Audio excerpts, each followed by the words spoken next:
Like यार अभी तक हम लोगों ने एंड्रॉयड के इतने सारे कॉन्सेप्ट्स देखे और मोस्टली हम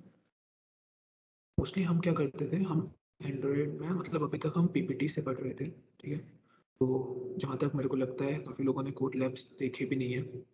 तो इस बार हमने कुछ नया ट्राई करने का सोचा है। ठीक है, हम कोड लैब्स से सीखने की कोशिश करेंगे। ठीक है, और आज के कुछ नोट्स हैं, मतलब आज हम पीपीटी यूज़ नहीं करेंगे, हम ऑनलाइन चेक करेंगे। मतलब एक्चुअली में जब हम स्टार्ट करते हैं कोड करना तो हमें क्या प्रॉब्लम्स आती हैं और हम उन्हें कैसे चेक कर सकते हैं। लाइक ये आज के हमारे टारगेट है। ठीक है, करेंगे एंड्रॉयड की लाइफ साइकिल से। आज का हमारा बस इंट्रोडक्शन है। ठीक है, लाइक हम देखेंगे एक्चुअली में चीज़ें वर्क कैसे करती हैं, बाकी कोडिंग वाला पार्ट हम बाद में कभी करेंगे। ठीक है, तो आज तुम्हें इंट्रोडक्शन मिलेगा कि एक्चुअली में एंड्रॉयड के कंसेप्ट जो डीपर कंसेप्ट हैं वो कैसे वर्क करते हैं। सबसे पहले लाइफ साइकिल, हम आर्किटेक्चर देखेंगे, एमवीवीएम देखेंगे। एमवीवीएम हमारा एक बहुत पॉपुलर आर्किटेक्चर है एंड्रॉयड में। उसके बाद व्यू मॉडल, लाइव डेटा और एक रूम। आज हमारे ये मेन टॉपिक्स हैं, हम एक एक करके कवर करते जाएंगे और जैसे हम कवर करते हैं हम इसे स्ट्राइक थ्रू करते जाएंगे।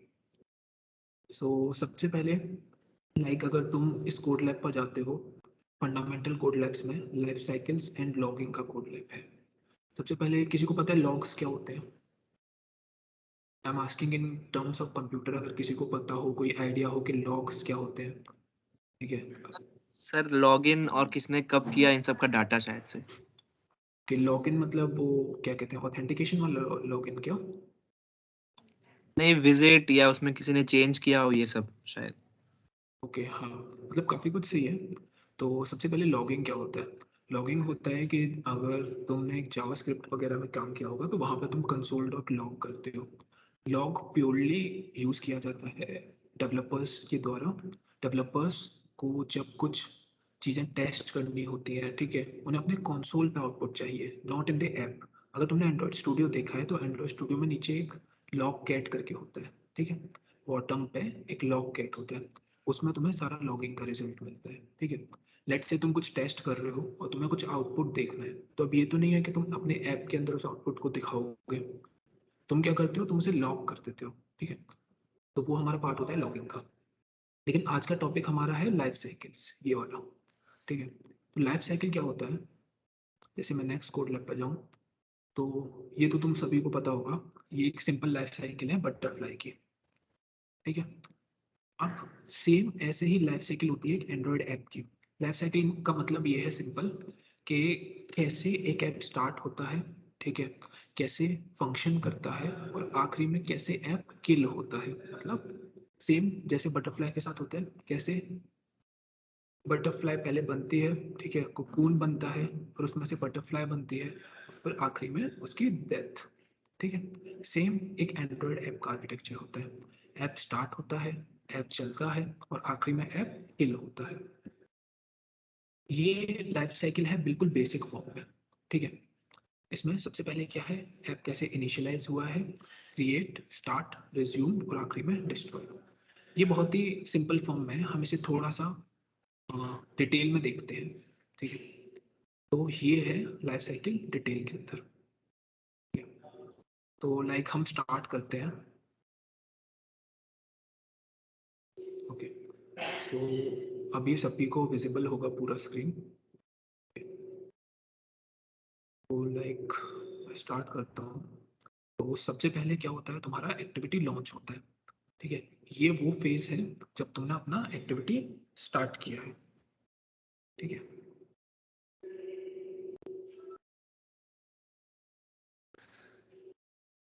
ठीक है, तो ये वो फेज है जब तुमने ऐप पर क्लिक किया। जब तुम ऐप पर क्लिक करते हो तो ये फेज होता है, मतलब एक्टिविटी स्टार्ट हुआ है, अभी तुमने क्लिक किया है।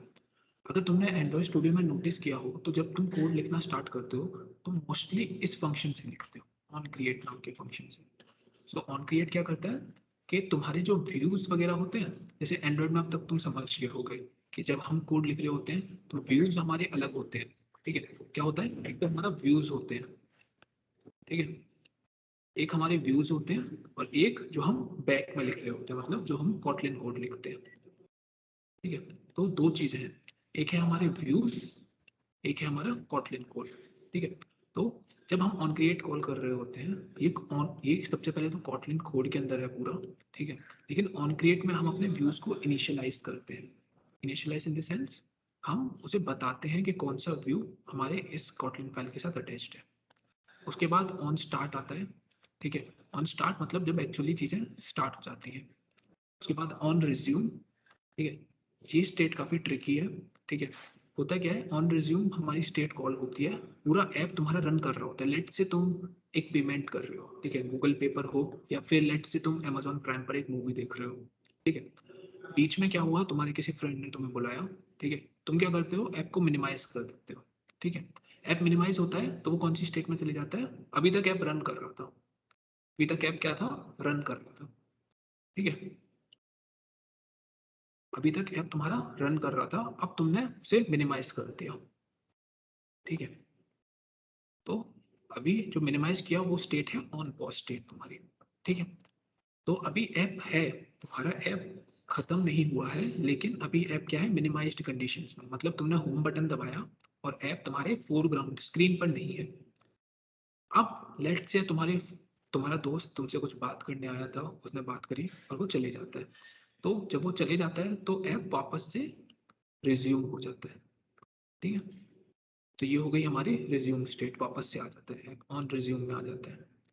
लेट से तुम्हारा फ्रेंड नहीं गया और उसने तुमसे कहा चलो गेम खेलते हैं, सो लेट से तुमने पबजी खोल लिया, ठीक है। अब होता क्या है कि जब एंड्रॉयड को बहुत सारे एक्टिविटीज दिखाई देते हैं, जब उसे लगता है कि यार बहुत सारे ऐप्स आ रहे हैं, तो एंड्रॉयड क्या करता है, हमारे ऐप को स्टॉप कर देगा, ठीक है।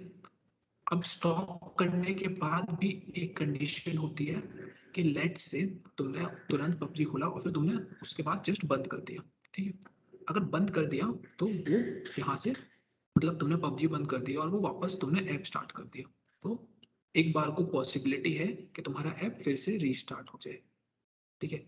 और रीस्टार्ट होने के बाद वो कहाँ पहुंच जाए, ऑन स्टार्ट पर, ठीक है। या फिर एक पॉसिबिलिटी ये है कि तुम्हारे में जो फोन में रैम थी वो कम थी। लेट से तुम्हारे में 4 GB रैम थी, तुमने गेम खोला, उसने 3 GB रैम ऑक्यूपाई कर ली। अब तुम्हारे ऐप के पास रैम बची नहीं है, तो एंड्रॉयड क्या कहेगा कि फोरग्राउंड में कौन सा है, गेम है फोरग्राउंड में, मतलब यूजर को क्या चाहिए, अभी गेम चाहिए। तो जो बैकग्राउंड में ऐप था उसे बंद कर दो, तो वो क्या करेगा, उसे ऐप को किल कर देगा, ठीक है। उसने ऐप को किल कर दिया। लेकिन अब लेट से तुम में से अगर कोई ऐसा है जो अपने ऐप्स को बंद नहीं करता, बस बैकग्राउंड में डाल के छोड़ देता है, तो अगर तुम कुछ समय बाद खोलते हो, जैसे 1-2 दिन बाद खोलोगे, तो तुम नोटिस करोगे तुम्हारे जो ऐप्स होते हैं वो फिर से स्टार्ट होते हैं, ठीक है। तो यही कंडीशन होती है। तुम क्या करते हो, ऐप को बैकग्राउंड में डालते हो, ठीक है, यहाँ पर ऐप बैकग्राउंड में है, ठीक है। उसके बाद तुम हाई प्रायोरिटी एक टास्क आता है, जैसे कोई गेम खेलना, ठीक है, वो बहुत ज्यादा मेमोरी ले लेता है, तो तुम्हारा ऐप क्या होता है, एंड्रॉइड करता है। सबसे पहले तो एंड्रॉइड बहुत ही स्मार्ट ऑपरेटिंग सिस्टम है, ठीक है। वो खुद ब खुद अपने आप को मैनेज करना जानता है। तो एंड्रॉइड क्या करेगा, बैकग्राउंड में उस ऐप को किल कर देगा, ठीक है। और अगर उस यूजर ने फिर से वो ऐप खोला, ठीक है, तो वो वापस से उस ऐप को ऑन क्रिएट कर देगा, ठीक है, मतलब वापस से उस ऐप को क्रिएट कर देगा तुम्हारे लिए, ठीक है। अब इसी के बाद एक कंडीशन आती है कि तुमने मिनिमाइज कर रखा था काफी समय से। अब तुमने क्या किया, तुमने मिनिमाइज के बगल में जो बटन होता है जिससे सारे ऐप्स की एक्टिविटीज दिखाई देती हैं, तुम उस पर गए और तुमने ऐप को मेमोरी से रिमूव कर दी। मतलब वो होता है ना, जब तुम ऐप, नीचे 3 बटन होते हैं, एक होम होता है, बगल में एक और बटन होता है जिस पर तुम क्लिक करते हो तो सारे तुम्हारे ऐप्स जो है वो आ जाते हैं। उसके बाद तुमने उसे स्वाइप अप किया और तुमने उसे मेमोरी से रिमूव कर दिया। जैसे ही वो मेमोरी से रिमूव हुआ, तुम्हारा ऐप डिस्ट्रॉय हो गया। तो डिस्ट्रॉय होने से पहले ऐप में एक मेथड कॉल होता है ऑन डिस्ट्रॉय, ठीक है।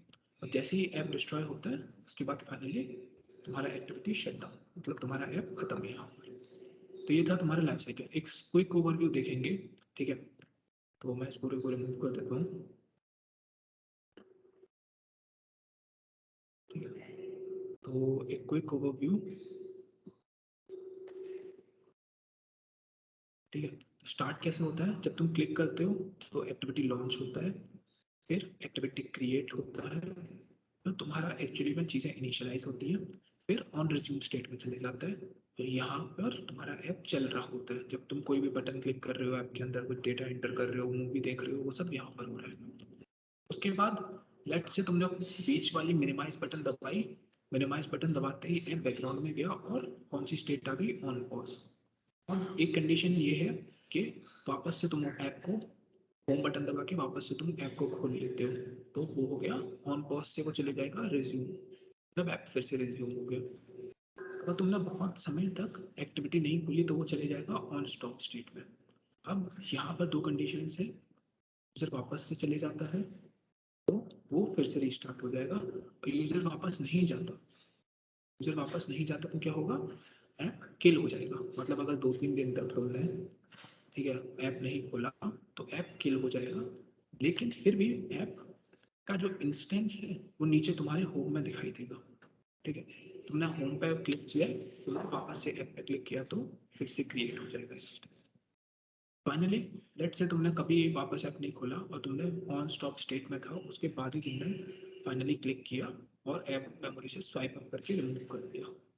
ठीक है, तो वो हो गई ऑन डिस्ट्रॉय और यहाँ पर खत्म। तो ये होता है हमारा पूरा लाइफ साइकिल। ठीक है, ये बहुत इंपॉर्टेंट है।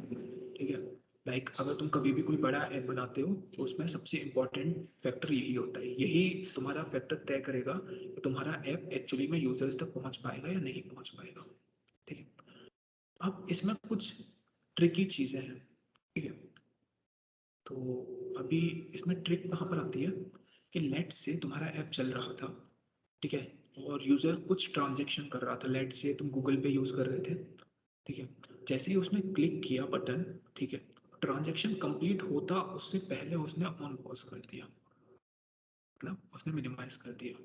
ठीक है, अब उसने वापस कभी ऐप खोला ही नहीं, तो तुम्हारा ट्रांजेक्शन अभी भी अटका हुआ है बीच में। ठीक है, और उसने बिना ऐप खोले उसने फाइनली क्या किया, ऐप को डिस्ट्रॉय कर दिया। लेट से वो ट्रांजेक्शन 10,000 रुपये का था, ठीक है, और तुम्हारे ऐप को पता ही नहीं चला कि वो 10,000 के ट्रांजेक्शन का क्या करना है।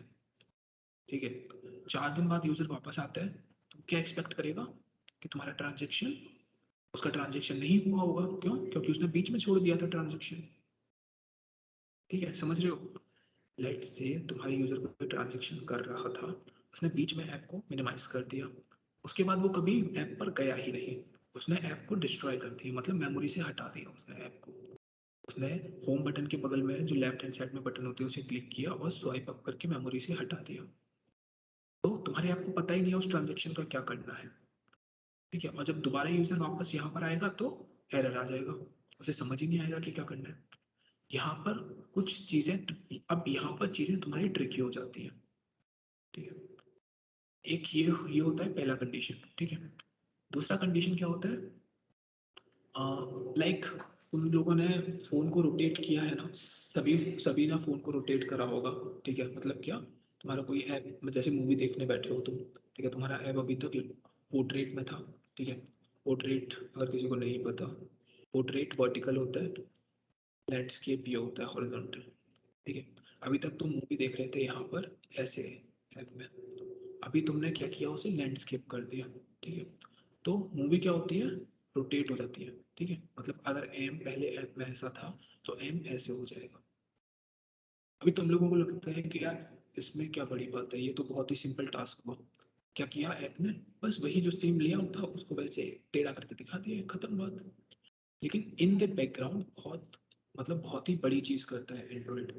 एंड्रॉइड क्या करता है, तुम्हारे ऐप को किल करता है पूरा।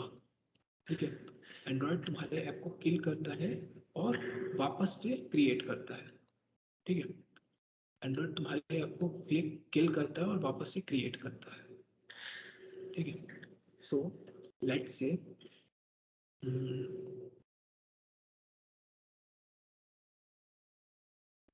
से, कि तुमने एक ऐप बनाया, ठीक है, जिसमें तुम यूजर से कुछ इनपुट ले रहे थे।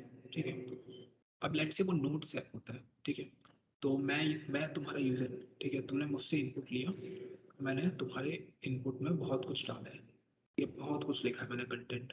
ठीक है, अब तभी मेरे दिमाग में आया कि यार मेरे लिए स्पेस कम पड़ रहा है वर्टिकल में, मैं हॉरिजॉन्टल करना चाहता हूँ। जैसे ऐप हॉरिजॉन्टल किया, क्या होगा? अगर तुमने लाइफ साइकिल को ठीक से नहीं पढ़ा है और तुमने एक आर्किटेक्चर नहीं बनाया है तो क्या होगा कि जो मैंने कंटेंट यहाँ पर लिखा था अभी तक सब डिस्ट्रॉय हो जाएगा। क्यों? क्यों डिस्ट्रॉय हो जाएगा? कि ऐप पूरा प्रोसेस किल करेगा और वापस से क्रिएट करेगा। ठीक है? और क्योंकि स्टार्टिंग में क्रिएट करते समय कोई कंटेंट नहीं था, क्योंकि मैंने तो कंटेंट बाद में लिखा है ना, मैंने तो यहाँ पर कंटेंट लिखा है, क्रिएट करते समय थोड़ी ना कोई कंटेंट था। ठीक है, मैंने कंटेंट लिखा था यहाँ पर, फिर बाद में क्या होगा, सारा कंटेंट डिस्ट्रॉय हो जाएगा यहाँ पर। ठीक है, और मतलब मेरा यूजर एक्सपीरियंस खराब हो गया। क्यों? कि मैंने इतनी देर से बैठ के मैं बहुत कुछ लिख रहा था, यहाँ पर बस मैंने एक रोटेट किया, और क्योंकि एंड्रॉयड जब भी रोटेट करते हैं किल करता है और फिर से क्रिएट करता है, तो कंटेंट डिस्ट्रॉय। मैं तुम्हारा ऐप यूज ही नहीं करूँगा। तुम्हारा पर्पस क्या है ऐप बनाने का? कि मैं तुम्हारा ऐप यूज करूँ, मतलब तुम्हारा यूजर तुम्हारा ऐप यूज करे। ठीक है, तो लाइक ये कुछ चैलेंजेस हैं जो कि एंड्रॉयड में होते हैं। ठीक है, क्या क्या चैलेंजेस हुए? जैसे कि किसी ने बीच में ऐप को मिनिमाइज कर दिया या फिर क्लोज कर दिया। ठीक है, या फिर किसी ने ऐप को मतलब किसी ने ऐप को रोटेट कर दिया। ठीक है, रोटेट करने को हम कहते हैं मतलब तुम कंजर्वेशनल चेंजेस कर रहे हो, कन्फिगरेशनल चेंजेस कर रहे हो। ठीक है, मतलब तुम ऐप का क्या कन्फिगर, जो कन्फिगरेशन है वो चेंज कर रहे हो। ठीक है, तो इसकी वजह से भी प्रॉब्लम हो जाएगी। ठीक है, तो ये कुछ चैलेंजेस थे जो आज हम सॉल्व करेंगे। तो अभी तक हमने सबसे पहले हमारा लाइफ साइकिल खत्म कर दिया। ठीक है, इसके बाद हम आर्किटेक्चर करेंगे, हम देखेंगे आर्किटेक्चर्स क्या होते हैं। सबसे पहले एंड्रॉयड में काफ़ी टाइप के आर्किटेक्चर्स होते हैं। ठीक है, अगर तुम लाइक पढ़ना शुरू करोगे तो एम वी वी एम करके होता है, एक एम वी पी होता है, एम वी सी होता है। ठीक है, तो लाइक कौन कौन से आर्किटेक्चर होते हैं, मतलब जो पॉपुलर आर्किटेक्चर्स हैं वो ये हैं। एक तो तुम्हारा, एक तो तुम्हारा एम वी पी होता है। एम का मतलब मॉडल, वी का मतलब व्यू, पी का मतलब प्रेजेंटर। हम इस पर फोकस नहीं करेंगे। ठीक है, ये बहुत ही बेसिक आर्किटेक्चर होता है। ठीक है, अगर तुम नॉर्मल ऐप्स भी बनाओगे तुम उसमें मॉडल और व्यूज बना ही लोगे और प्रेजेंटर तुम्हारा फ्रेगमेंट या एक्टिविटी हो जाएगा। इसके बाद एक होता है एम वी सी। इसमें क्या है, मॉडल, व्यू, कंट्रोलर। हम इस पर भी फोकस नहीं करेंगे। क्यों? कि ये दोनों आर्किटेक्चर बहुत बेसिक हैं। ठीक है, और अगर तुम इसे खुद भी पढ़ना चाहोगे तो तुम बहुत आराम से पढ़ लोगे। आज हमारा जो मेन फोकस है वो है एम वी वी एम पर। ठीक है, इसमें एम का मतलब है मॉडल, ये तुम्हारा मॉडल होता है। ये तुम्हारा व्यू होता है, व्यू मॉडल होता है। ठीक है, M V V M, model, view, view model. ठीक है, तो हम फोकस करेंगे इस पर। ठीक है, तो अब सबसे पहले आर्किटेक्चर की ज़रूरत क्या होती है? हम मतलब हमें क्यों आर्किटेक्चर चाहिए? सिर्फ एंड्रॉयड ऐप्स के लिए नहीं, किसी के लिए भी। घर के लिए ले लो। ठीक है, मतलब हर चीज़ का आर्किटेक्चर होता है ना। तुम्हारा घर बनता है उसका आर्किटेक्चर होता है, बिल्डिंग का आर्किटेक्चर होता है। ठीक है, और कोई एग्जांपल, वेबसाइट्स का आर्किटेक्चर होता है। ठीक है, कार्स का आर्किटेक्चर, तुम्हारे मोबाइल का होता है। क्यों, ज़रूरत क्या है आर्किटेक्चर बनाने की? कोई मेरे को बताएगा?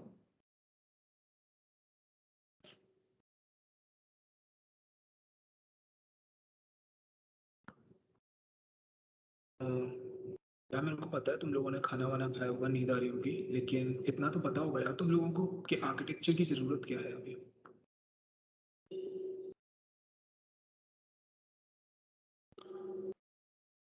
कि किसी को नहीं पता क्या?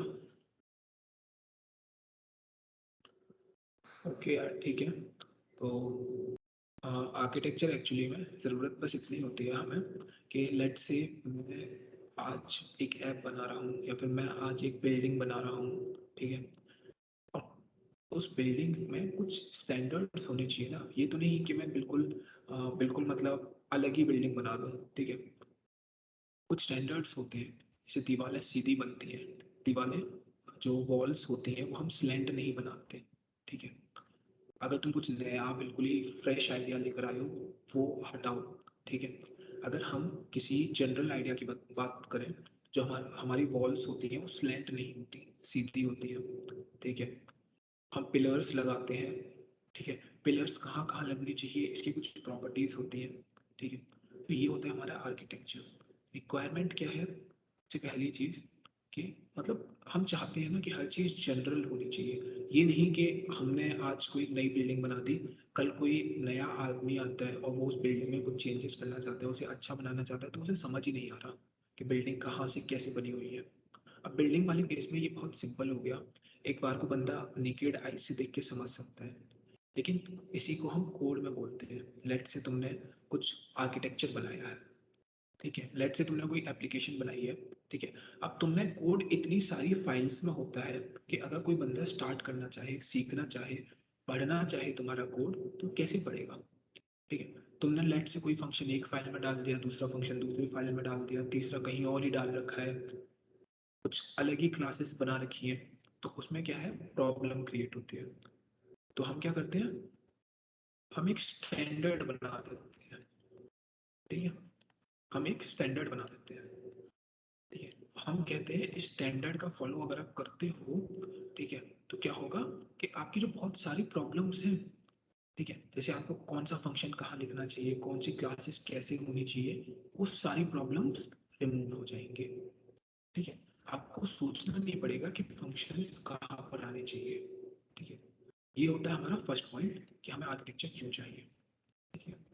दूसरा पॉइंट हमारा क्या हो सकता है कि लेट्स से मतलब अभी जो हमने इससे पहले जो हमने चैलेंजेस देखे थे, क्या होता है कि अगर किसी ने बीच में बंद कर दिया, या फिर ऐप ऑन भी था, ठीक है, लेकिन कोई उसे बैकग्राउंड में डाल के चले गया, तो वो सभी जो प्रॉब्लम्स हैं, उन सभी के लिए कुछ स्टैंडर्ड सॉल्यूशंस बना रखे हैं हम लोगों ने। ठीक है।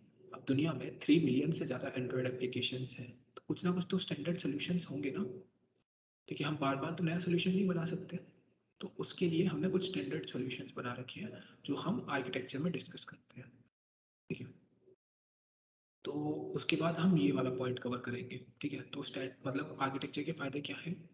पहली चीज कि हमें एक स्टैंडर्ड मिल जाता है, हमें कौन सी फाइल कहाँ रखनी चाहिए। अगर कल को कोई नया आदमी आके हमारे ऐप में चेंजेस करना चाहता है, तो वो इजीली समझ सकता है। ठीक है। दूसरी चीज, कुछ चैलेंजेस होते हैं एप्लीकेशंस में, ठीक है, जो कि पहले से लोगों ने आइडेंटिफाई भी कर रखे हैं और उसके सॉल्यूशंस भी बना रखे हैं। तो वो लोग क्या कहते हैं हमसे कि आप इस चीज को यूज करो। ठीक है। आप इस आर्किटेक्चर को यूज करो, और उसके बाद क्या होगा, आपके ये सारी प्रॉब्लम सॉल्व हो जाएंगी।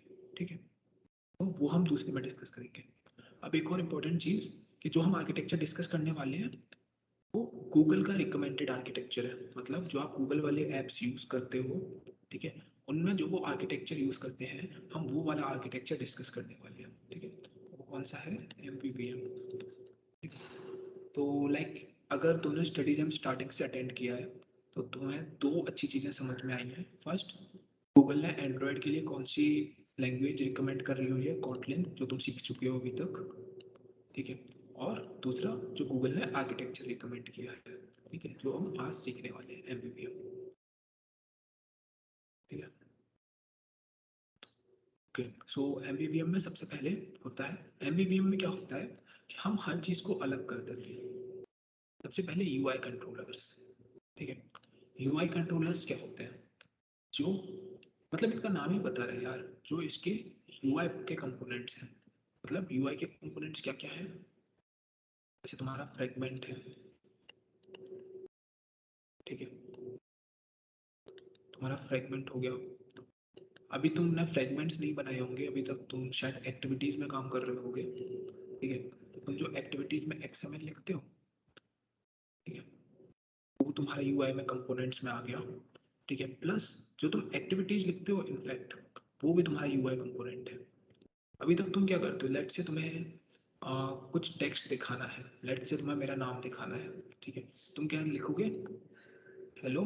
तुम एक स्ट्रिंग बना लोगे, हेलो प्लस जो भी मेरा नाम होगा, लेट से मैं डॉलर लगा के यहाँ नाम लिख देता हूँ अपना। ठीक है। तुम इस टाइप से करोगे अभी तक। वो पार्ट है यूआई कंट्रोलर्स का। ठीक है। अब व्यू मॉडल्स क्या कहते हैं, अब इसके साथ क्या प्रॉब्लम है, इसके साथ प्रॉब्लम डिस्कस करते हैं हम। मतलब इस अप्रोच के साथ कुछ प्रॉब्लम होगा तभी तो हमने कुछ नया बनाने की कोशिश करी। इस अप्रोच के साथ तुम्हारा क्या प्रॉब्लम है? ठीक है, इस अप्रोच के साथ वही सेम प्रॉब्लम है। तुम्हारा ये ऐप का स्क्रीन था, ठीक है, इस पे मैंने कुछ डेटा लिखा था, ऐप किसी ने रोटेट किया। जब ऐप रोटेट होता है तो तुम्हारा ऐप डिस्ट्रॉय होगा। डिस्ट्रॉय में क्या डिस्ट्रॉय होता है, हमारा यूआई कंट्रोलर्स डिस्ट्रॉय हो जाते हैं। हमारा जो लेआउट है वो फिर से बनता है, लेआउट जो फिर से बनेगा उसमें ये डेटा नहीं होगा, ठीक है? तो तुम्हारा ऐप बगी हो गया, मतलब उसमें दिक्कत हो गई। लेट्स से यूजर ने कोई कैलकुलेशन करी थी, कैलकुलेटर ऐप बनाया था यूजर ने, ठीक है, यूजर ने यहाँ 2+3 करके 5 लिखा हुआ था, लेकिन जैसे ही उसने ऐप रोटेट किया, लेट्स से इसे रोटेटेड ऐप मान लो, ठीक है, तो जब तुमने स्टार्टिंग में वैल्यू 0 डाल रखी थी कैलकुलेटर में, 0 ही आ गई। क्यों? कि ये डिस्ट्रॉय हुआ तो 5 भी डिस्ट्रॉय हो गया उसके साथ और वापस 0 आ गई। तो ये हमारा आता है यूआई कंट्रोलर्स के अंदर। तो इसी प्रॉब्लम को सॉल्व करने के लिए हमने क्या कहा, हमने पूछा उनसे कि भाई प्रॉब्लम कहाँ पर है, ठीक है, तुम डिस्ट्रॉय क्या कर रहे हो। हमने एंड्रॉयड से पूछा, हमने गूगल वालों से पूछा लेट से कि तुम डिस्ट्रॉय क्या करवाते हो।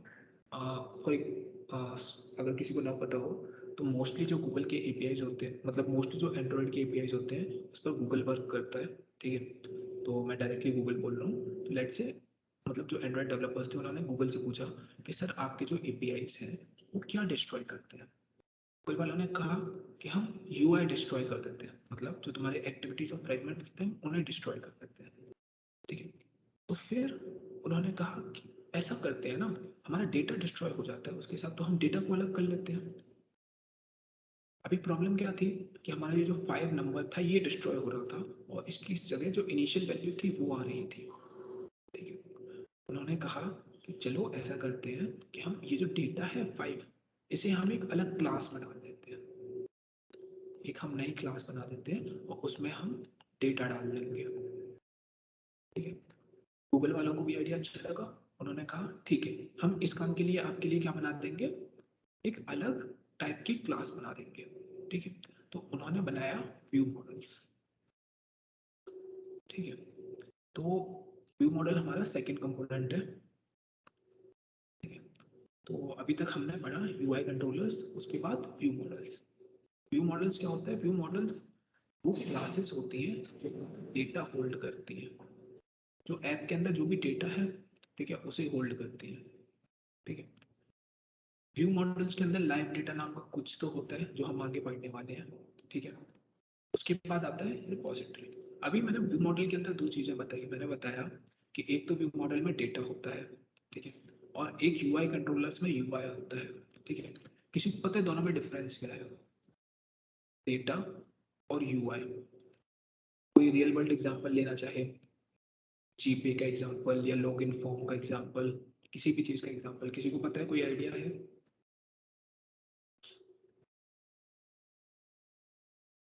या तुम लोगों को कुछ समझ में नहीं आ रहा क्या? ओके, आयुष कुमार, आवाज आ रही है मेरी? Yes yes sir.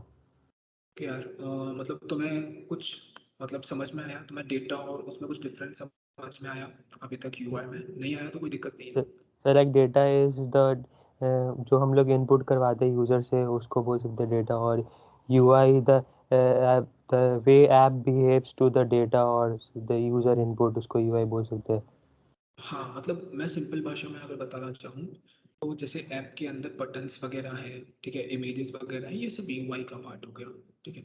और जैसा आयुष ने कहा कि जैसे हम यूजर से कुछ इनपुट ले रहे हैं, ठीक है, सिर्फ यूजर से नहीं, हम किसी एपीआई से इनपुट ले रहे हैं या किसी डेटाबेस से इनपुट उठा रहे हैं, तो वो पूरा आ गया किसमें, डेटा वाले पार्ट में, ठीक है। तो अभी तक हमने क्या कवर कर लिया, यूआई कंट्रोलर्स, व्यू मॉडल्स, ठीक है। व्यू मॉडल्स क्या है, व्यू मॉडल कुछ स्पेशल क्लासेस हैं जो हमारे लिए बनाई गई हैं, जो कि हमारा सारा डेटा रखती है, ठीक है। तो अगर मैं सिंपली बताऊं यहाँ पर, ठीक है, मैं सिंपल एग्जांपल, सिंपल अगर मैं मार्किंग करना चाहूँ, ठीक है, तो जो हमारा यूआई कंट्रोलर है इसमें यूआई वाला पूरा पार्ट आता है, ठीक है। क्या पार्ट आता है, यूआई वाला, ठीक है। और जो हमारा व्यू मॉडल है, ठीक है, इसमें क्या पार्ट आता है, डेटा वाला, ठीक है, जो डेटा हमें ऐप में दिखाना है वो। अब इसके बाद एक आता है रिपोजिटरी, ठीक है।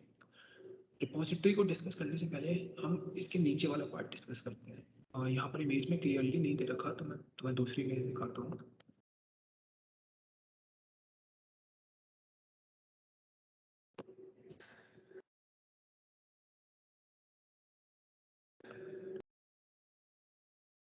ठीक है, ये इमेज, ठीक है।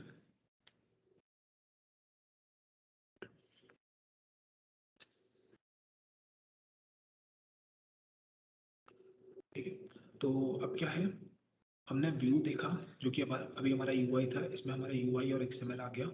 व्यू मॉडल में हमारा डेटा आ गया, ठीक है। अब रिपोजिटरी हम डिस्कस करेंगे, उससे पहले हम देखते हैं लोकल डेटा सोर्स और रिमोट डेटा सोर्स। वैसे नाम से काफ़ी क्लियर है, लोकल डेटा सोर्स वो डेटा सोर्स है जो तुम्हारा लोकली अवेलेबल है। लोकली कैसे, जैसे एंड्रॉयड में कुछ स्पेसिफिक लाइब्रेरीज होती हैं जो कि हमें अलाउ करती हैं डेटा को एंड्रॉयड के अंदर स्टोर करने का, मतलब यूज़र के डिवाइस पर स्टोर करने का, ठीक है। तो अब उसमें जैसे स्पॉटिफाई है, ठीक है, अगर तुमने प्रीमियम स्पॉटिफाई ले रखा है तो तुम म्यूजिक डाउनलोड कर सकते हो, ठीक है। तो वो डाउनलोडेड म्यूजिक कहाँ रहता है, यूज़र के लोकल डेटा सोर्स पर, ठीक है। तो वो हो गया तुम्हारा local data source.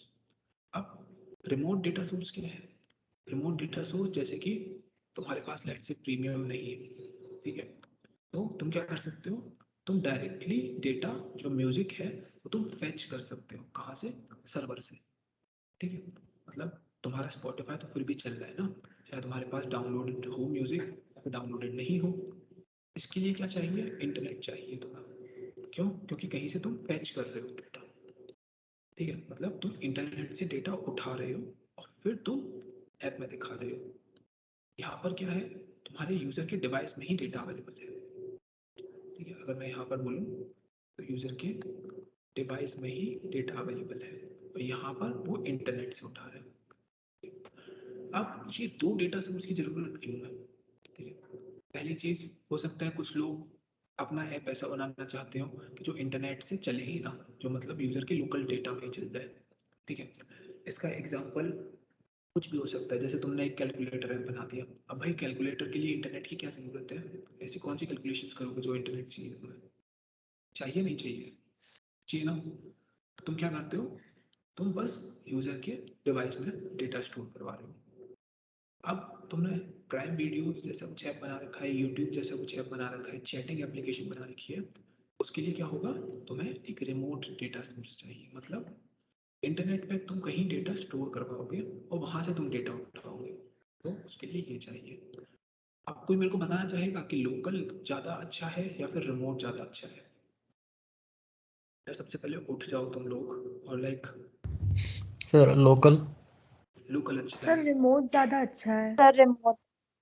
Okay remote अच्छा है, ठीक है। लोकल पे स्टोरेज बहुत कम रहेगी।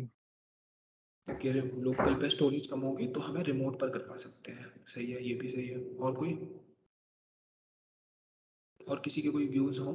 रिमोट में क्लाउड स्टोरेज का एडवांटेज होता है। रिमोट पे तुम ज़्यादा कंप्यूटेशन कर सकते हो, मतलब तुम्हारे पास एक एक्सटर्नल सर्वर होगा तो तुम्हें यूज़र के डिवाइस पे लोड नहीं लेना पड़ेगा। ऐसे तुम पबजी खेलते हो ना, तो तुम्हें क्या लगता है पबजी तुम्हारे फ़ोन में चलना होता है केवल, नहीं यार, वो एक सर्वर पे चल रहा है, ठीक है। तुम्हारा फ़ोन बस रेंडर करवाने की कैपेबिलिटी रखता है, ठीक है। अगर तुम पूरा पबजी अपने फ़ोन पर डाल दो, सोचो कि भाई पूरा पबजी एकदम से मेरे फ़ोन पर चलना चाहिए सिर्फ, नहीं चल पाएगा, इतनी कंप्यूटेशन पावर ही नहीं होती तुम्हारे फ़ोन में। तो वो एक सर्वर से कनेक्टेड है, ठीक है। वो सर्वर उसमें पावर दे रहा है उस ऐप को चलाने के लिए, ठीक है। ठीक है, तो यार तुम लोगों के व्यूज़ काफ़ी अच्छे थे, ठीक है, और मैं भी एग्री करता हूँ, लेकिन एंड्रॉयड डेवलपर्स क्या कहते हैं कि नहीं यार, हम मतलब ना तो रिमोट बना पाएंगे, ठीक है, और ना ही हम लोकल बना पाएंगे, हम बनाएंगे हाइब्रिड। हाइब्रिड कैसे, वो कहते हैं कि यार हमें देखो, हमें लोकल भी चाहिए क्योंकि लोकल में भी बहुत सारे फायदे हैं, हमें रिमोट भी चाहिए, रिमोट में भी फायदे हैं। लोकल में क्या फायदे हैं, ये ऐप बहुत जल्दी खुल जाएगा यार, क्यों, क्योंकि नेटवर्क से इंटरनेट से कुछ डेटा नहीं उठाना पड़ेगा, तो ऐप तुरंत खुल जाएगा। रिमोट के क्या फायदे हैं कि क्लाउड स्टोरेज मिल जाएगी यार, इतना सारा डेटा हम फोन पे थोड़ी रख सकते हैं। दोनों के कुछ फायदे हैं। तो हम जब ऐप बनाते हैं, जो हम हाइब्रिड ऐप बनाते हैं, मतलब जिसमें लोकल डेटा सोर्स भी है, रिमोट डेटा सोर्स भी है। मैं बता देता हूँ, हाइब्रिड एक्चुअली में कोई ऐप नहीं होता, मतलब नेटिव में कुछ हाइब्रिड ऐप टाइप से नहीं होता। हाइब्रिड ऐप अलग होते हैं, मैं बस टर्म यूज कर रहा हूँ हाइब्रिड, जस्ट ये बताने के लिए कि वो दोनों डेटा सोर्स यूज कर रहा है। ठीक है। तो अब होता क्या है कि हमें कुछ ऐसा तरीका भी तो चाहिए ना कि हमें पता चले कि भाई किस वक्त कौन से डेटा से उठाना है मेरे को। मतलब एक ऐप बनाया है, उसमें लोकल भी है, रिमोट भी है, तो अब पता भी तो होना चाहिए कि भाई मेरे को व्यू में किसी का नाम दिखाना है। ठीक है, मेरे को व्यू में किसी का नाम दिखाना है, तो वो नाम कहाँ से आएगा, लोकल से आएगा या रिमोट से आएगा। तो अब इस चीज को पता रखने के लिए हम बीच में यूज करते हैं रिपोजिटरी। रिपोजिटरी का सिंपल फंडा ये है कि इसको बस चेक करना होता है कि डेटा कहाँ से उठाना है, लोकल से डेटा उठाना है या रिमोट से डेटा उठाना है। ठीक है। तो रिपोजिटरी एक टाइप से कंट्रोल करती है। ठीक है। रिपोजिटरी का क्या काम है, डेटा को कंट्रोल करना, कि डेटा को लोकल डेटाबेस से उठाना चाहिए या रिमोट डेटा से उठाना चाहिए। अब यहाँ पर एक अच्छा कंसेप्ट आता है कैशिंग का। ठीक है। किसी को पता है कैशिंग क्या होता है? किसी को कोई आइडिया है? कैशिंग सुना हो कहीं? यस सर, किसी? देख हाँ बताओ। सर यूजर डेटा स्टोर कर लेता है वो फर्स्ट एंट्री पे। एग्जैक्टली। ठीक है। तो मतलब होता है क्या कैशिंग में कि जब फर्स्ट टाइम तुम ऐप खोलते हो, कुछ ऐप्स ऐसे देखे होंगे तुमने जो फर्स्ट टाइम ऐप खोलने में बहुत लोडिंग, मतलब थोड़ा ज़्यादा लोडिंग टाइम लेते हैं, लेकिन जब तुम उसे दूसरी बार खोलोगे तो वो तुरंत खुल जाते हैं। तो वो क्या करते हैं, वो इसी कंसेप्ट को करते हैं। वो क्या करते हैं, अपना डेटा लोकल में स्टोर करवा लेते हैं। जब नेक्स्ट टाइम, मतलब जब फर्स्ट टाइम ऐप होता है तो वो रिमोट से उठाते हैं, रिपोजिटरी रिमोट से उठाती है, उस रिमोट को लोकल में स्टोर कर देती है। ठीक है।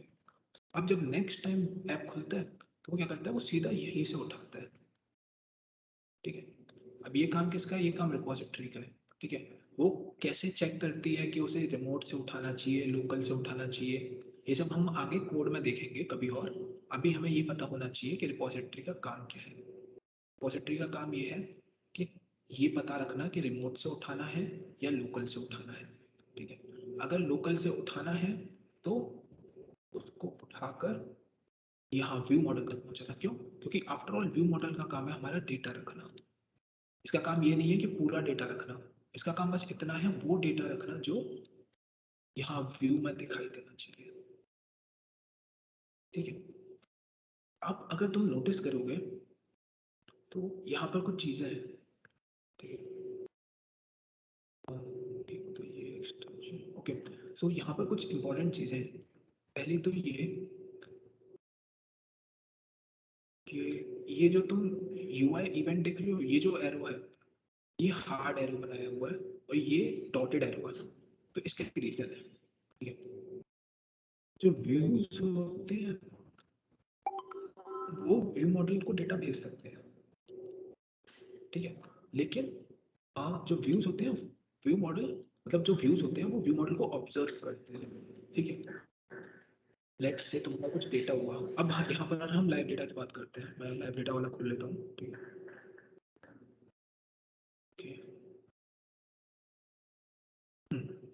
तो अब हम यहाँ पर ये लाइव डेटा वाला कंसेप्ट देखते हैं कि लाइव डेटा क्या करते हैं। ठीक है। तो जो यूआई कंट्रोलर्स होते हैं, ठीक है, वो व्यू मॉडल्स को ऑब्जर्व करते हैं। ठीक है। ऑब्जर्व करने का काम होता है लाइव। लाइव डेटा एक स्पेशल टाइप का डेटा है, जैसे तुम्हारे इंटीजर्स हैं, इंटीजर, तुम्हारी स्ट्रिंग, तुम्हारा कुछ भी एरे, ठीक है, लिस्ट, लिंक लिस्ट वगैरह, वो सब तुम्हारा आ जाता है लाइव। वो सब तुम्हारे एक टाइप के डेटा है, और ऐसे ही एक डेटा है स्पेसिफिकली लाइव डेटा। ठीक है। लाइव डेटा का काम होता है ऑब्जर्व करना चीज़ों को। ठीक है। लाइव डेटा में कुछ भी हो सकता है, लाइव डेटा एक टाइप का रैपर मान के चलो। ठीक है। लाइव डेटा एक बॉक्स है। ठीक है। लेट से एक एग्जांपल लेते हैं, लाइव डेटा एक बॉक्स है। अब उस बॉक्स के ऊपर किसी का भी टैग लगा हो सकता है। ठीक है। लेट से मैंने उस बॉक्स के ऊपर इंटीजर का टैग लगा दिया। ठीक है। तो अब इसके अंदर तुम एक इंटीजर डेटा रख सकते हो। ठीक है। अब लेट से मैंने उसी बॉक्स के ऊपर कोई और टैग लगा देता हूँ मैं, ठीक है। इंटीजर की जगह मैं उसके ऊपर लेट्स से फ्लोट का टैग लगा देता हूँ, तो वो फ्लोट डेटा रख सकता है अपने अंदर, ठीक है। तो लाइव डेटा, ये लाइव डेटा है, ठीक है, जो कि अपने अंदर कुछ भी डेटा रख सकता है, ठीक है। ये अगर कोई तुम में से प्रोग्रामिंग लैंग्वेज से फेमिलियर है, तो जैसे तुमने वेक्टर्स वगैरह यूज करे हैं, तो वहां पर भी तुम देख सकते हो। नहीं तो हमने जब स्टार्टिंग में कॉटलिन में एरेज पढ़े थे, तो हमने एरेज में भी देखा था, हम एरे किसी भी टाइप का बना सकते हैं, ठीक है। जरूरी नहीं होता कि हम एरे सिर्फ इंटीजर का ही बनाए, ठीक है। हम एरे स्ट्रिंग का भी बना सकते हैं, हम एरे किसी के ऑब्जेक्ट्स का भी बना सकते हैं। ऐसे ही लाइव डेटा हम किसी का भी बना सकते हैं। अब लाइव डेटा स्पेशल क्यों है, ठीक है। लाइव डेटा स्पेशल इसलिए है क्योंकि इसके पास ऑब्जर्वेबल कैरेक्टरिस्टिक्स होती हैं। ऑब्जर्व करना मतलब ये होता है कि अगर लाइव डेटा में कुछ चेंजेस होता है, तो वो लाइव डेटा यूआई कंट्रोलर को बता देता है, ठीक है, कि मेरे अंदर ये चेंज हुआ है, ठीक है। और यूआई कंट्रोलर को उसको अपने हिसाब से अपडेट कर लेता है। इसका हम एग्जांपल से समझते हैं, ठीक है। तो लेट से तुम्हारा ऐप था, ठीक है, उसमें अभी मैंने 5 नंबर लिख रखा था। तुम्हारा दोस्त आता है, कुछ फालतू की नोटिंग करता है, तो तुम्हारे ऐप को मिनिमाइज कर देता है। अब तुम्हारा ऐप में मतलब आइकन्स है, ठीक है, मतलब ऐप तुम्हारा, ये जो ऐप तुम्हारा था, ये भी मिनिमाइज्ड कंडीशन में है। मिनिमाइज कंडीशन में कुछ चेंजेस होते हैं, ठीक है। तुमने कुछ कैलकुलेशन वाला ऐप बना रखा था जिसमें 5 का 6 हो जाता है। जब वो मिनिमाइज था, तब 5 में +1 हो जाता है, लेट्स से एक और +1 हो जाता है, तो टोटल क्या हो जाता है, अभी 7 हो चुका है, ठीक है। अब जब तुम दोबारा ऐप खोलते हो, तुम्हें यहाँ 7 दिखना चाहिए, ये तुम एक्सपेक्ट करते हो, ठीक है। लेट्स से तुम्हारा टाइमर एप्लीकेशन था, ठीक है, हर सेकंड के साथ टाइम इंक्रीज हो रहा था। तो पहले 5 था, फिर 6 हुआ, फिर 7 हुआ, फिर 8 हुआ, ऐसे करके टाइम इंक्रीज हो रहा था। और जब तुम दोबारा 2 सेकंड बाद ऐप खोलते हो, तो तुम एक्सपेक्ट करोगे कि वहाँ 7 होना चाहिए। अब इसे तुम ट्रेडिशनल मेथड से करोगे तो बहुत दिक्कत आ सकती है, ठीक है। लेकिन इसी को अगर हम लाइव डेटा से करते हैं, ठीक है, तो लाइव डेटा में क्या होगा, लाइव डेटा ऑब्जर्वेबल होता है, मतलब लाइव डेटा अलग से रहता है। लाइव डेटा तुम्हारे इसके साथ यूआई के साथ अटैच नहीं होता, लाइव डेटा अलग से होगा। तो लाइव डेटा में लेट्स से जब ऐप मिनिमाइज था, जब ऐप मिनिमाइज था, तब लाइव डेटा में +2 होता है, ठीक है। जब ऐप खोलोगे, लाइव डेटा में कुछ भी चेंजेस होता रहे, ठीक है, उसे वो यूआई कंट्रोलर को नहीं बताएगा जब तक यूआई कंट्रोलर फोरग्राउंड में नहीं आ जाता। मतलब जब तक यूआई कंट्रोलर स्क्रीन पे नहीं आ जाता, तब तक वो लाइव डेटा कुछ नहीं बताएगा यूआई कंट्रोलर को। जैसे ही स्क्रीन में आया, लाइव डेटा तुरंत बता देगा कि भाई ये जो वैल्यू थी, 5 से हट के 7 हो चुकी है अब, ठीक है। ये तो होता है लाइव डेटा का एक फायदा। क्या फायदा हुआ कि जैसे ही ऐप तुम्हारा मिनिमाइज्ड कंडीशन में था, उसके बाद बहुत सारे चेंजेस होते हैं ऐप के अंदर, और फिर एकदम से ऐप फोरग्राउंड कंडीशन में आ जाता है, तो लाइव डेटा क्या करेगा, लाइव डेटा उसको बता देगा, ठीक है। टेल्स, एक्चुअली में वो टेल नहीं कर रहा होता है, एक्चुअली में जो यूआई कंट्रोलर्स होते हैं, ये लाइव डेटा को ऑब्जर्व कर रहे होते हैं, मतलब ये चेक कर रहे होते हैं कि लाइव डेटा में कुछ चेंज हुआ है नहीं हुआ। और ये लाइव डेटा चेंजेस को तब तक नहीं बताता जब तक ये जो यूआई कंट्रोलर है, ये तुम्हारा ऐप सामने नहीं होता यूजर के।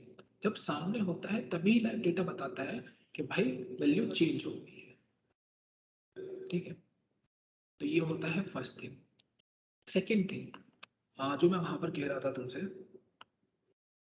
कि ये तुम एरोज देखो यहाँ पर, ये जो एरोज है, ये तुम नोटिस करोगे, तो ये एरो सिर्फ ऐसे है। तुम्हें नहीं लगता यहाँ पर भी एक एरो होना चाहिए, ठीक है। जैसे कि अगर मैं तुम्हें पूछूं कि मैंने तुमसे कहा था, मैं तुमसे ही क्वेश्चन पूछता हूँ, मैंने तुमसे कहा था कि जो व्यू मॉडल होता है वो डेटा को ऑब्जर्व, मतलब वो डेटा रखता है, ठीक है। व्यू मॉडल के पास डेटा है और यूआई कंट्रोलर को डेटा चाहिए, ठीक है। तो एक एरो ये भी तो होना चाहिए ना कि व्यू मॉडल यूआई कंट्रोलर को डेटा दे रहा है। किसको लगता है एरो होना चाहिए और किसको लगता है एरो नहीं होना चाहिए, ठीक है। क्वेश्चन ये है, यहाँ पर एरो होना चाहिए या नहीं होना चाहिए। अगर तुमको व्यू मॉडल समझ में आया है कि व्यू मॉडल डेटा होल्ड करता है, तुम्हें ये भी समझ में आना चाहिए कि यूआई कंट्रोलर को डेटा चाहिए, अगर यूआई कंट्रोलर को डेटा चाहिए तो व्यू मॉडल को डेटा देना भी तो पड़ेगा यूआई कंट्रोलर। तो ये एरो होना चाहिए, यहाँ पर नहीं होना चाहिए। किसी के कोई व्यूज हैं, गलत हो तो कोई दिक्कत नहीं है, तो लेकिन होना चाहिए। कि होना चाहिए, मैं भी मानता हूँ एक तरीके से कि हाँ एरो होना चाहिए, और किसी को लगता है होना चाहिए नहीं होना चाहिए। यार कैजुअल क्लास चल रही है, तुम लोग बता सकते हो, गलत होगा तो कोई दिक्कत नहीं है। सर आपने भी कहा कि यूआई का जो होता है वो खुद डेटा ले लेता है, तब तो फिर उसको नहीं चाहिए एरो। कि ठीक है, तो लाइक मतलब तुम्हें ये व्यू मॉडल का ये कंसेप्ट, लाइव डेटा का जो अभी मैंने कंसेप्ट सिखाया था वो समझ में आया, ठीक है। ओके, तो यार ये दोनों ही चीज़ें सही हैं, दोनों के आर्ग्यूमेंट सही हैं, ठीक है। यहाँ पर होना चाहिए एरो, लेकिन जो अभी मैंने लाइव डेटा का बताया था इस वजह से एरो यहाँ पर नहीं होता, ठीक है।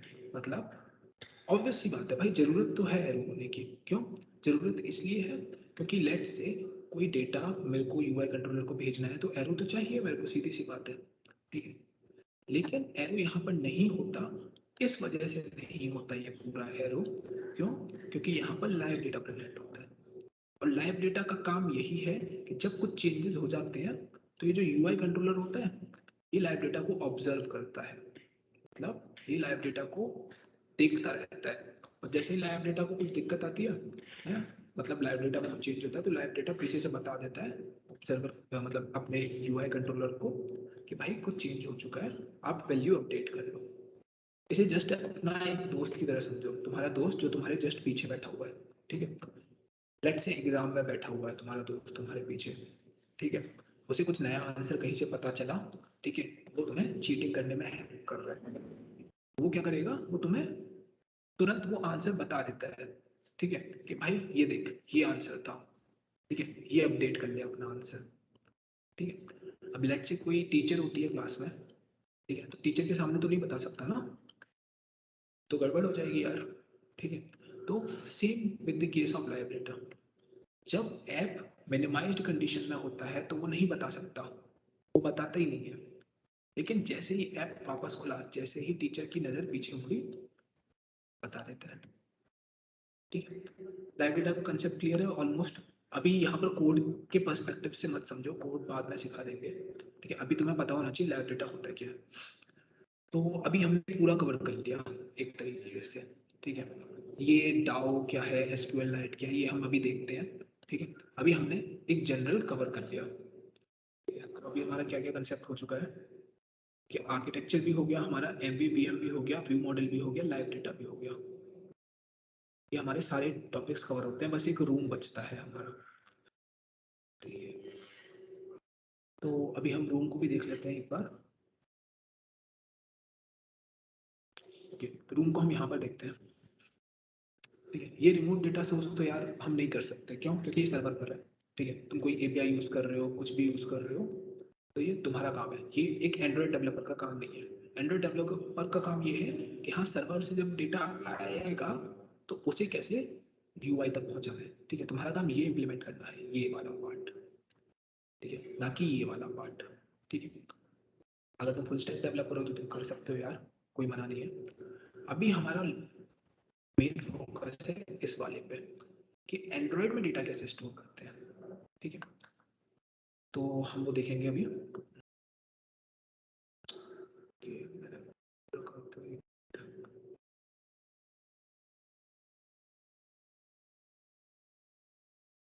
ठीक है। तो अभी मैंने ओपन नहीं है, मैं अभी तुम्हें यही से बता देता हूँ कि होता क्या है एक्चुअली में। ये वही है जो अभी हमने देखा था स्टार्टिंग में कि एमवीवीएम, एमवीपी, एमवीसी, तीन अलग अलग चीज़ें होती हैं, ओके। सो जो लोकल डेटा सोर्स होता है, ठीक है, एंड्रॉयड में हमेशा से हम एसक्यूएल यूज करते हैं। एक मिनट,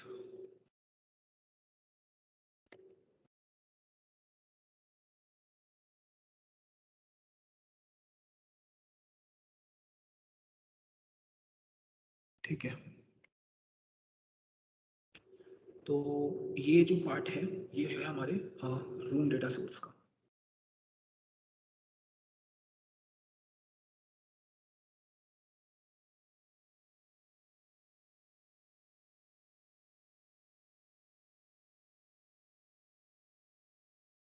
ठीक है। तो ये है हमारा रूम डेटाबेस। ठीक है। एंड्रॉइड में हमेशा मोस्टली जो डेटा स्टोर होता है वो एसक्यूएल लाइट में होता है। ठीक है, एसक्यूएल लाइट ये जस्ट लाइक एसक्यूएल है, अगर किसी ने यूज किया है तो। एसक्यूएल स्ट्रक्चर्ड क्वेरी लैंग्वेज होती है, मतलब एक टाइप की लैंग्वेज है, ठीक है, जिससे हम डेटाबेस के साथ कम्युनिकेट करते हैं। Just type of database. ठीक है। तुम लोग इसके बारे में ज़्यादा भी पढ़ सकते हो। अभी हमारा मेन फोकस एसक्यूएल नहीं है, तो अभी हम रूम देखेंगे, रूम क्या होता है। तुम्हें पता होना चाहिए कि एंड्रॉयड में हम यूज़ करते हैं एसक्यूएल लाइट। ठीक है। ये एसक्यूएल जैसा है, बस इसमें कुछ मतलब ये एसक्यूएल से सबसे पहले तो एसक्यूएल बहुत हैवी होता है। एसक्यूएल लाइट तुम समझ ही गए होगे। फॉर एग्जांपल फिर से पबजी लाइट। पबजी लाइट क्या है, उसका एक छोटा वर्जन है, ठीक है, जो कि छोटे डिवाइसेस पे भी काम कर सकता है। तो हम एंड्रॉयड में ओवरहेड नहीं चाहते, हम नहीं चाहते कि एंड्रॉयड की मेमोरी बहुत ज़्यादा यूज़ हो, तो हम क्या करते हैं, एसक्यूएल लाइट यूज़ करते हैं। ठीक है। एसक्यूएल लाइट में क्या है, अभी एक रूम है, रूम जस्ट लाइक एक रैपर है, जैसे लाइव डेटा पढ़ा था हमने, जस्ट लाइक अ रैपर, ऐसे ही रूम कुछ एपीआईज है रूम में। एपीआईज मतलब कुछ ऐसे मेथड और कुछ ऐसे फंक्शंस हैं जो हमें सपोर्ट प्रोवाइड करते हैं एसक्यूएल लाइट से कम्युनिकेट करने में। ठीक। अब ठीक है, अगर मैं सिंपल लैंग्वेज में कहूँ तो रूम क्या करता है, हमें सपोर्ट प्रोवाइड करता है। ठीक है, किससे कम्युनिकेट करने में, एसक्यूएल लाइट, जो कि हमारा डेटाबेस है। ठीक है, एंड्रॉयड में जो डेटाबेस है उससे इजीली कम्युनिकेट कर सके, इसके लिए हम रूम का यूज़ करते हैं। अब रूम में क्या होता है, रूम में कुछ चीज़ें हैं जैसे कि डाउ, ठीक है, डेटा एक्सेस ऑब्जेक्ट, एंटिटीज। ठीक है। तो सबसे पहले डाउ क्या होता है। ठीक है, डाउ जैसे कि लेट से तुम्हें कुछ भी उठाना है, कुछ भी तुम्हारे डेटाबेस से चाहिए, ठीक है, तो पहली चीज़, हर ऐप का डेटा बेस अलग होता है। हर ऐप के लिए जो एसक्यूएल लाइट है वो अलग होता है। मतलब अगर तुम चेक करोगे तो तुम्हारी ऐप को अगर तुम लॉन्ग प्रेस करके रखोगे और फिर ऐप इन्फो में जाओगे और फिर स्टोरेज अगर वहाँ पर देखोगे तो स्टोरेज में तुम देखोगे कुछ स्टोरेज होता है उसमें, तो वहाँ पर जो स्टोरेज सेव हो रहा होता है वो यही होता है तुम्हारा, मतलब एसक्यूएल लाइट हो गया। ठीक है, उसके साथ कुछ और चीज़ होती है, जैसे तुम्हारी इमेजेस कुछ कैश की जाती हैं, ठीक है, ताकि तुम्हें अच्छा यूजर एक्सपीरियंस दिया जा सके। तो उस वक्त जो सब हो रहा होता है वो यही होता है तुम्हारा। ठीक है, रूम डेटाबेस तुम्हें वहां पर मिलता है, तुम डायरेक्टली रूम को एक्सेस नहीं कर सकते, कोई और ऐप किसी और के रूम डेटाबेस को एक्सेस नहीं कर सकता। ये कौन इंश्योर करता है, ये डाउ इंश्योर करता है। कैसे, तुम्हें डेटाबेस को एक्सेस करना है तो तुम्हें उसका कुछ रेफरेंस भी तो चाहिए ना। ठीक है, कैसे पता चलेगा ऐप को कि तुम कौन से डेटाबेस एक्सेस करना चाहते हो, तुम बनाते हो एक डाउ। डाउ एक टाइप का ऑब्जेक्ट मान लो, ठीक है, जो तुम्हें ये फैसिलिटी प्रोवाइड करता है कि तुम ऑब्जेक्ट को एक्सेस कर सको, मतलब तुम डेटा को एक्सेस कर सको। जो ऐप के अंदर एसक्यूएल में डेटा है उसे एक्सेस करने के लिए जो ऑब्जेक्ट चाहिए उसे हम डाउ कहते हैं। दूसरी चीज एंटिटीज क्या है। अब एसक्यूएल में सबसे पहले तो जो डेटा सेव होता है वो टेबल्स के फॉर्मेट में सेव होता है, मतलब टेबल्स बनते हैं उसमें। तो उस टेबल के अंदर जो भी तुम डेटा डाल रहे हो उसकी, या टेबल के अंदर ये होता है, देखो टेबल अगर बना रहे हो तुम्हें पता है ना, रोज एंड कॉलम्स होते हैं। तो जो कॉलम्स होते हैं उसकी एक हेडिंग होती है। ठीक है, जैसे अगर मैं तुम्हारा कॉलेज का डेटा सेव कर रहा हूँ तो मैं तुम्हारी रजिस्ट्रेशन आईडी डालूंगा, तुम्हारा नेम डालूंगा, तुम्हारा एड्रेस वगैरह जो भी है वो सब डालूंगा ना, तो उसकी एक आईडी है। ठीक है, वो आईडीज हम एंटिटीज से बनाते हैं। ठीक है, एंटिटीज ये फिक्स करते हैं कि कौन से कॉलम में क्या डेटा सेव होने वाला है। ठीक है, अभी हमने क्या देखा, डाउ, ठीक है, और एक एंटिटीज।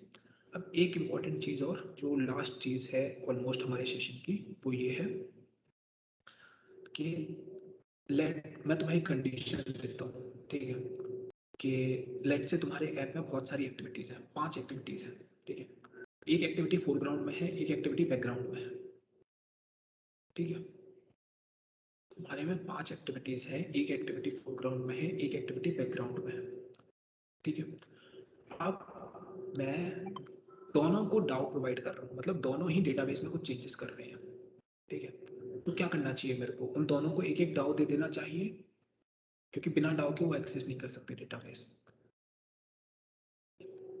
मतलब मेरे को अगर दोनों एक्टिविटीज को कुछ चेंज करना है बैकग्राउंड में, तो मैं दोनों को एक एक डाउ दे दूं, या फिर दोनों को ही नहीं दूं, या फिर दोनों में से किसी एक को दूं? क्या करना चाहिए मेरे को? तुम्हारे पास 3 ऑप्शंस हैं, 2 एक्टिविटीज है, ठीक है। दोनों एक्टिविटीज को डेटाबेस में कुछ चेंज करना है, ठीक है। क्या करना चाहिए? मैं दोनों को डाउ एक एक दे दूं, या फिर एक को डाउ दूं दूसरी को ना दूं, या फिर मतलब दोनों को ही डाउ ना दूं? किसी का कोई व्यूज गलत हो तो भी चलेगा ऑब्वियसली, या तुक्का भी मार सकते हो, तुक्का मारने को भी मना नहीं है। सर एंटिटीज डाउ के पार्ट होते हैं? नहीं यार, एंटिटीज तेरे जो टेबल है उसके कॉलम्स हैं, ठीक है। तो मतलब सर कॉलम हर में फिक्स करना होगा। बताओ। सर सर हर कॉलम को अगर आईडी दे दे तो फिर वो स्पेशल आईडी से कॉल करके डेटा एक्सेस कर सकते हैं? ठीक है, चल मैंने मान लिया, ठीक है वैसे कर सकते हैं, ठीक है। लेकिन कौन सा रूम कौन से डेटाबेस को, एक टेबल नहीं होता सबसे पहले तो, ठीक है। टेबल्स बहुत सारे होते हैं, तो जितने मन चाहे उतने टेबल्स बना सकता है, ठीक है। अनलेस और अनटिल तेरे ऐप के लिए जो मेमोरी दी जा रही है वो तेरे को मिल जाए, ठीक है, तो जितने मन चाहे उतने टेबल्स बना सकता है। तो तू अब इतने सारे टेबल्स के एक एक की आईडी सेट करेगा तो दिक्कत नहीं होगी तेरे को, और फिर उन आईडीज को रिमेम्बर करना पड़ेगा। ये सर। ये कंसेप्ट सेम है जो क्लासेस में होता है, ठीक है। जैसे डेटा क्लास हमने पढ़ी थी, अगर तेरे को याद हो तो। डेटा क्लास में हम क्या होता था, हम बहुत सारे जो डेटा क्लास की एंटिटीज हैं, मतलब डेटा क्लास के अंदर नाम, रोल नंबर वगैरह वगैरह, हम अलग से फील्ड बनाते थे। तो हमें क्लास बनाने की क्या जरूरत है, हम अलग अलग फील्ड ही रख लेते हैं। क्लास बनाने का भी तो कोई फायदा होता था ना। फायदा ये यस सर। होता था कि हम पूरा ऑब्जेक्ट एज अ वन रख सकते थे, ठीक है। मतलब हमें याद नहीं करना होता था कि इस क्लास के अंदर क्या क्या होगा, हम क्लास का नाम लिखते, डॉट लिखते, तो हमें पूरे सारे ऑब्जेक्ट्स मिल जाते थे उसके, ठीक है। उसकी तरह मान सकते हो तुम डाउ को, ठीक है। और उसके अलावा तो मुझे कुछ खास नहीं दिखा। और मतलब ये तुम्हारा वही होता है मेन तो, कि तुम अपने डेटाबेस से कम्युनिकेट कैसे करोगे, ठीक है। किसी और के कोई व्यूज हैं जो मैंने क्वेश्चन पूछा था उसके ऊपर, कि हमें हर किसी को डाउ, दोनों को डाउ देना चाहिए, एक को देना चाहिए, या दोनों को ही नहीं देना चाहिए? सर दोनों को देना चाहिए। दोनों को देना चाहिए, ओके। मतलब साइमल्टेनियसली एक साथ दोनों को दे देना चाहिए ना, क्योंकि दोनों सर को सेम टाइम। फोरग्राउंड को पहले देना चाहिए और बैकग्राउंड को बाद में, आई गेस। लेट्स से दोनों सर कुछ फोरग्राउंड। कंडीशन लगा के दे सकते हैं क्या कि जब फोरग्राउंड पहले चल रहा हो तो पहले वो ले ले, फिर अगर कुछ हो तो फिर बैकग्राउंड ले ले? Okay, condition. ये तुम दोनों का पॉइंट सही है, ठीक है, क्योंकि फोरग्राउंड की प्रेफरेंस ज़्यादा होनी चाहिए, सही बात है। अब लेट से फ्रेगमेंट था, फ्रेगमेंट में दोनों चीज़ें फोरग्राउंड में है, मतलब मैंने एक ही स्क्रीन पे 2 फ्रेगमेंट बना रखे हैं, फ्रेगमेंट ए जो ऊपर दिखाई दे रहा है, फ्रेगमेंट बी जो नीचे दिखाई दे रहा है। दोनों डाउ मांग रहे हैं, तो दोनों फोरग्राउंड में है, आप किसको देना चाहिए? बिना डाउ के वो चेंज नहीं कर सकते। गलत सर बोलो है। दोनों को। अभी भी दोनों को देना चाहिए ना, क्योंकि दोनों को चेंजेस करने हैं भाई, है ना? Yes sir. ओके, ठीक है। तो अब यहाँ पर ये थोड़ा सा ट्रिकी है, ठीक है। ट्रिकी तो कुछ नहीं है, मतलब बस तुम्हें कंसेप्ट क्लियर होना चाहिए। जब हम डाउ बनाते हैं तो हम एक चीज यूज करते हैं, वॉलेटाइल नाम, मतलब हम उसे वॉलेटाइल बनाते हैं। एक्चुअली होता क्या है, जो हमारा डाउ होता है, ठीक है। अब डाउ के साथ ये दिक्कत है, डाउ काफी पावरफुल है। क्यों पावरफुल है? लेट से तुम्हारा एक टेबल था, ठीक है, उसमें लेट से फर्स्ट नंबर पे आयुष लिखा था, ठीक है। 2 डाउ आते हैं, ठीक है, एक डाउ ये, एक डाउ ये, डाउ 2, और एक डाउ, दोनों आयुष को चेंज करना चाहते हैं, ठीक है। अब क्योंकि दोनों एक ही वेरिएबल को एक ही टाइम पे चेंज करना चाहते हैं, तो ये प्रॉब्लम्स क्रिएट कर सकते हैं, ठीक है। लेट्स से फाइनल हम चाहते थे डाउ 2 वाला, लेकिन डाउ 2 वाला पहले हो गया और डाउ 1 वाला बाद में हुआ, ठीक है। तो हमारे पास आयुष का नाम गलत हो गया यार, प्रॉब्लम हो सकती है आयुष को आगे, ठीक है। तो हम क्या करते हैं, हम डाउ को वॉलेटाइल बनाते हैं, ठीक है। वॉलेटाइल इन द सेंस क्या होता है, कि डाउ एक ही रहेगा हमेशा, मतलब जितने ऑब्जेक्ट्स को डाउ मिलेगा वो एक ही डाउ मिलेगा, ठीक है। तो मतलब डाउ हमेशा सेम रहेगा, एक ही ऑब्जेक्ट होगा, और वो एक ऑब्जेक्ट वो किसी, फिर उसके बाद प्रायोरिटी सेट होंगी कि वो डाउ पहले किसको मिलेगा फिर किसको मिलेगा। ठीक है, तो मतलब हम एक साथ कभी भी दो चीजों को डाउ दे ही नहीं सकते। पहली बात, एंड्रॉइड आर्किटेक्चर अलाउ नहीं करता हमें ये चीज। ठीक है, क्यों? क्योंकि डाउ हमेशा एक ही ऑब्जेक्ट होगा। तुम्हारा ऐप चाहे यूट्यूब जितना बड़ा हो या फिर तुम्हारा ऐप सिंपल एक कैलकुलेटर हो, दोनों में डाउ हमेशा तुम एक ही रखोगे। ठीक है, डाउ हमेशा एक होगा, और एंड्रॉइड आर्किटेक्चर ही तुम्हें अलाउ नहीं करेगा तुम एक से ज्यादा डाउस रख सको। ठीक है, तो ये होता है हमारा डाउ। तो मतलब अभी हमने रूम में जो दो तीन चीजें पढ़ी, बस वो हम फिनिश करके हम कोशिश करते हैं इसे खत्म करने की आज की क्लास को। तो सबसे पहले तो रूम वो डेटाबेस, रूम वो फ्रेमवर्क या एपीआईज मान सकते हो जो हमें एंड्रॉइड के एसक्यूएल लाइट से कम्युनिकेट करने की फ्रीडम देते हैं। ठीक है, उसके बाद डाउ वो ऑब्जेक्ट है जो हमें डेटाबेस से कम्युनिकेट करवाता है। एंटिटीज जो हम कॉलम्स बनाते हैं हमारे टेबल्स के अंदर, वो एंटिटीज में आते हैं। ये बाकी पूरा ऐप हमारे इन चीज़ों के बेस्ड पर चलेगा। जो हमारा पूरा लोकल डेटाबेस होगा वो रेस्ट ऑफ द ऐप इसके बेसिस पर होगा। अब अगर तुम बहुत पुराने ट्यूटोरियल देखोगे तो तुम्हें रूम के अलावा भी कुछ चीज़ें मिल जाएंगी। ठीक है, लेकिन रूम अभी नया आया है और ये पुराने फ्रेमवर्क से बहुत ज़्यादा पावरफुल है। ठीक है, इसीलिए रूम अभी का सबसे ज़्यादा रिकमेंडेड डेटाबेस है जो तुम्हें यूज़ करना चाहिए। ठीक है, तो लाइक हम फाइनली रूम को भी कट ऑफ कर देते हैं। तो आज के हमारे सारे टॉपिक्स खत्म होते हैं यहाँ पर। किसी को कोई डाउट हो तो पूछ सकता है। कि यार तुम लोग मेरे को सभी नींद में लग रहे हो यार। ठीक है, सो सामिक यू कैन कंटिन्यू यार। Yes, sir. Thanks.